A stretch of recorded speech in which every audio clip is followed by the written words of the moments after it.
અકલ મઠ્ઠા રૂપાળા, હવે તો તારી રિસ્પેક્ટ પણ અમને નથી હવે કરવાનું મન થતું. હવે ઘર ભેગી ન થઈ જાય ને, ટિકિટ મૂકીને હાલતી પકડ તારી. અમે રાજનીતિ રમવા નથી આવ્યા, અમારા સ્વાભિમાનનો સવાલ છે. જય શ્રી રામ મિત્રો, પરસોત્તમ રૂપાલાને લઈને વધુ એક વિડીયો વાયરલ થયો છે. ક્ષત્રિય સમાજના આ બેનબાઈએ રૂપાલાભાઈના ખોબા ઉપાડી લીધા છે, રૂપાલાભાઈને ખખડાવી નાખ્યા છે.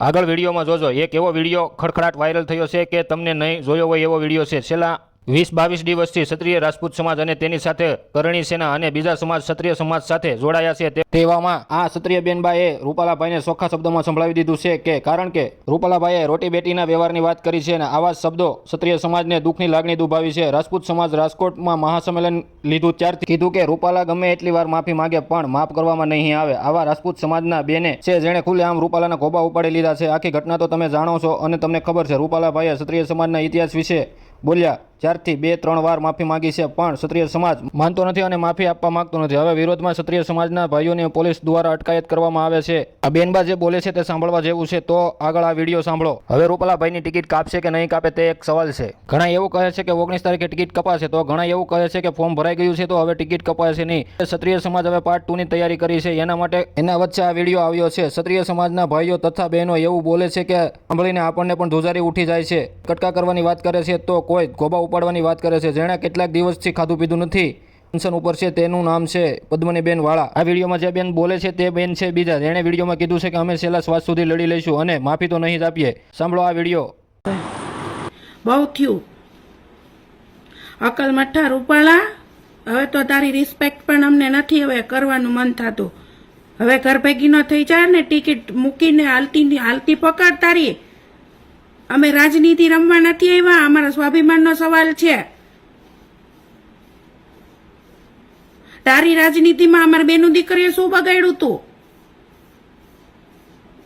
કે હતા અમારી બેનું દીકરીઓ તારી કે ટિપ્પણી કરવામાં?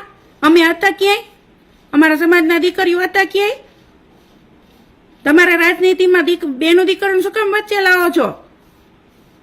એક તો બોલો છો, પછી માફી માંગો છો ટણીથી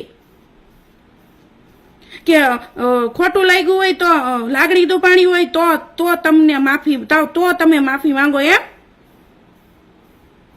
હાલતી ન થઈ જા, હવે તું પ્રેમથી હાલતી ન થઈ જા. કોઈ બેનું દીકરીઓને એવો ટાઈમ નહોતો, કોઈ તને ઓળખતું નહોતું ગામમાં, કોઈ અમારી બેનું દીકરીઓને રાજનીતિમાં રસ નહોતો. અને જે રાજનીતિમાં મારા સમાજના છે ને એને મારે એટલું જ કહેવું છે કે આને કાઢો તમે. આવી રાજનીતિ ન હોય. જે અમારી નેચરલિટી, જે અમારી લડાઈ છે એ ફક્ત ને ફક્ત અમારા માન સન્માન ને અમારા અસ્મિતાને ઠેસ પહોંચી એની છે. જે પણ કોઈ મારા સમાજના રાજકારણ આમાં ઘૂસ્યા ને જે રાજનીતિ કરી છે ને એ હટી જાજો. બાકી એક જ અમારી માંગ છે, જે તડકામાં લડે છે ન્યાય માટે, જેટલી લેડીઝો રોડ ઉપર ઉતરી છે એ એક જ સમાન માટે ઉતરી છે, નહીં કે કોઈને રાજકારણ રમવું છે. કોઈ અમારા ઘરની લેડીઝ એવી નથી ને રાજકારણ આવે, જે છે એ ભલે રમે. અમારે નથી રાજકારણ રમવું, અમે કે રાજકારણમાં છીએ નહીં, અમારે રાજકારણ કરવું નથી. બસ એક જ માંગ છે મારા બેનું દીકરીઓની કે રૂપાલાને કાઢો તો કાઢો બસ. કોઈ અમારે રાજકારણ નથી રમવું, બધા સૌની રીતે ઘરે બેસી જશે.